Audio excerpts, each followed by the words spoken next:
In the early days, violin strings were made by twisting several filaments of the gut of a baby lamb. However, already in the 17th century, the lower pitched strings started to be overspun with metal wire, generally speaking, silver or copper.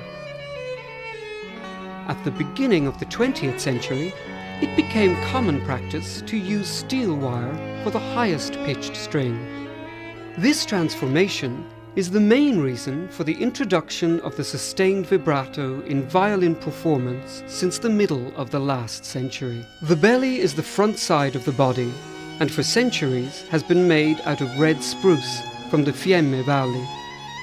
Known for its acoustic qualities, this essence is also known as singing wood.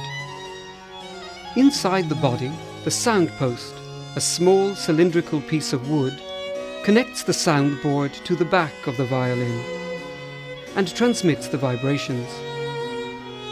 The bass bar, a long, narrow piece of wood, is fixed onto the inner surface of the soundboard, running parallel to the bass string. It was introduced to reinforce the soundboard and improve the distribution of the vibration. The fingerboard is a length of wood usually made out of ebony, along which run the strings, which may be pressed against it to produce different sounds. The nut, a small transverse bar at one end of the fingerboard, and the bridge between the F-holes at the other, determine the vibrating length of the strings. Positioned between the two small notches of the F-holes, raises the strings and makes sure they are kept at the right distance from the fingerboard. It helps to balance the string tension and transmit the vibrations to the violin belly. The tailpiece is anchored to the end pin with a nylon or gut string, called a tail gut, and often also hosts a screw known as fine tuner.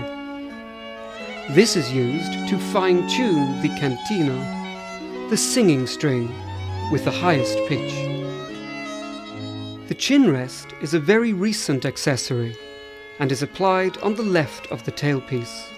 In addition to improving the player's grip on the instrument, its purpose is to avoid direct contact between the chin and the soundboard, thus improving the free transmission of the vibrations.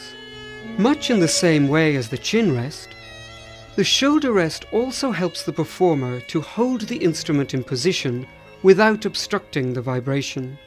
The two F-shaped cuts made in the soundboard play a fundamental role in the instrument's acoustics and are an essential element for the stylistic identification of a violin.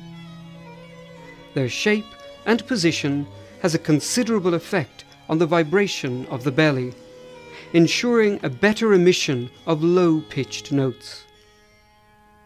Another more obvious signature indication is the label, visible through the left F-hole, but it is considered much less reliable, given the ease with which it can be replaced.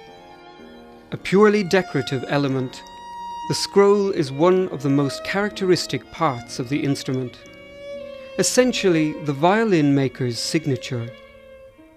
It is located at the top of the peg box, which holds the tuning pegs used to adjust the tension of the strings. Generally speaking, the scroll is an integral part of the neck.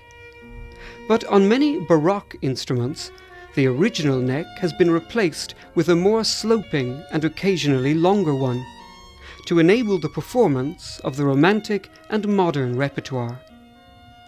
In this case, a joint line at the base of the scroll reveals the join with a new neck. The back and the ribs determine the instrument's volume. They are generally made of maple, but other kinds of wood are also used.